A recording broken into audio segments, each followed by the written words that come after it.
very powerful leader and one of the major reasons کہ پاکستان بن پایا تھا. جو لوگ ایسے ہسٹری بناتے ہیں ان میں کچھ تو الگ بات ہوتی ہے. Hey guys, it's Kathleen. Welcome back to Sidhu Vlog. So guys, آج میں ریاکٹ کرنے والی ہوں ایک بہت ہی ہسٹوریکل فگر کے بارے میں, محمد علی جناح, جنہیں کہ قائد اعظم بھی بولا جاتا ہے. تو ان کے بارے میں کچھ انٹرسٹنگ فیکٹس ہیں. So we're going to react on this video. Do check out the original link and the original channel.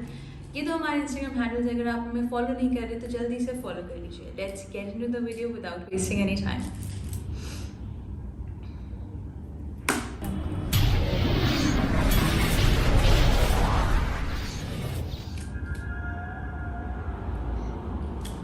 اعوذ باللہ من الشیطان الرجیم. بسم اللہ الرحمن الرحیم.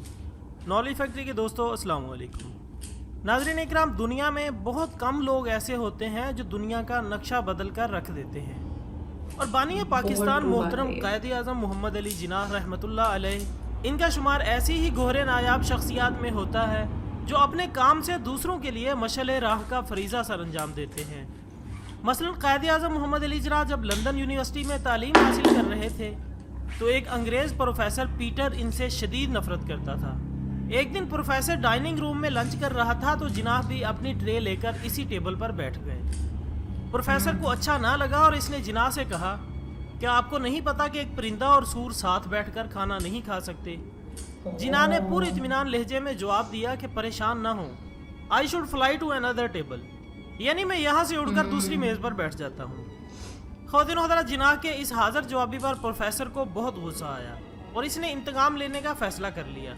اگلے ہی دن پروفیسر نے جناح سے سوال کیا کہ اگر تمہیں راستے میں دو بیگ ملیں, ایک میں دولت اور دوسرے میں دانائی ہو, تو تم کس کو اٹھاؤ گے؟ جناح نے بغیر کسی ہچکچاہٹ کے جواب دیا کہ دولت کو.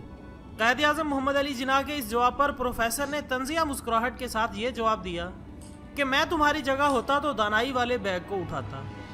جناح صاحب نے مسکرا کر جواب دیا کہ ہر انسان وہی چیز چاہتا ہے جو اس کے پاس نہیں ہوتی. نالج فیکٹری کے دوستو, اس کے علاوہ وکالت میں بھی قائد اعظم محمد علی جناح کے کچھ اصول تھے جن سے وہ تجاوز نہیں کرتے تھے. مثلا ایک تاجر ایک مقدمہ لے کر آپ کے پاس حاضر ہوا اور کہا کہ میں چاہتا ہوں کہ آپ اس مقدمے میں میری وکالت کریں.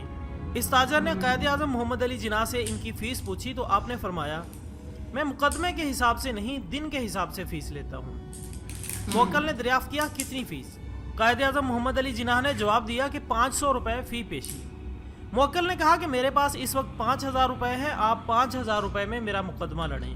قائد اعظم محمد علی جناح نے جواب دیا کہ مجھے افسوس ہے کہ میں یہ مقدمہ نہیں لے سکتا, ہو سکتا ہے کہ یہ مقدمہ طول پکڑ جائے اور یہ رقم ناکافی ہو, بہتر ہے کہ آپ کوئی اور وکیل کر لیں کیونکہ میرا اصول ہے کہ میں فی پیشی فیس لیتا ہوں.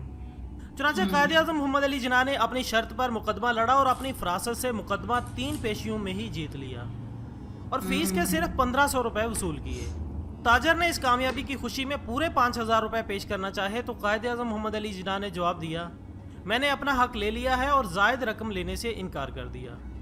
دوستو, شاعر مشرق علامہ محمد اقبال نے محمد علی جناح کے بارے میں فرمایا, محمد علی جناح کو نہ تو خریدا جا سکتا ہے اور نہ ہی یہ شخص خیانت کر سکتا ہے. ناظرین اکرام, ان کی ذہانت کا اندازہ آپ اس بات سے لگا سکتے ہیں کہ ایک مرتبہ آپ پارلیمنٹ کے اجلاس میں شریک ہونے کے لیے ممبئی سے دہلی جانے والی ٹرین کے فرسٹ کلاس ڈبے میں سوار ہوئے جو کہ مکمل طور پر خالی تھا. جب ٹرین چلنے لگی تو اچانک ایک خاتون بھی اسی ڈبے میں سوار ہو گئی.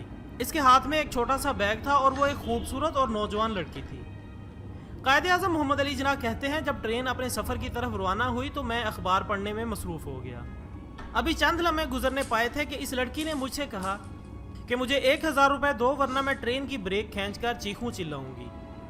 قائد اعظم محمد علی جناح کہتے ہیں کہ میں خاموش رہا کیونکہ صورتحال بہت شرمناک تھی اور سفر بھی لمبا تھا. اس نے 2 سے 3 مرتبہ اپنی ڈیمانڈ کا اظہار کیا لیکن میں خاموش ہی رہا اور یوں محسوس کروایا جیسے مجھے کچھ سنائی ہی نہیں دیتا. آخر وہ میری اس حرکت سے بہت حیران ہوئی اور اٹھ کر میرا بازو پکڑ کر یہی بات دہرائی. قائد اعظم کہتے ہیں کہ اس کا یہ کرنا تھا کہ میں نے اپنے دونوں ہاتھ اپنے کانوں پر رکھے اور اشارہ کیا کہ مجھے کچھ سنائی نہیں دیتا, میں بہرا ہوں, اور پھر میں نے اسے ایک کاغذ اور قلم دی تاکہ وہ اپنی بات لکھ کر مجھے سمجھا سکے.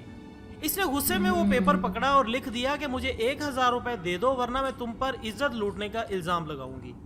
قائد اعظم محمد علی جناح فرماتے ہیں کہ بس اس کا یہ لکھنا تھا کہ میں نے وہ پیپر اپنی جیب میں ڈالا اور ٹرین کی ایمرجنسی بریک کھینچ دی.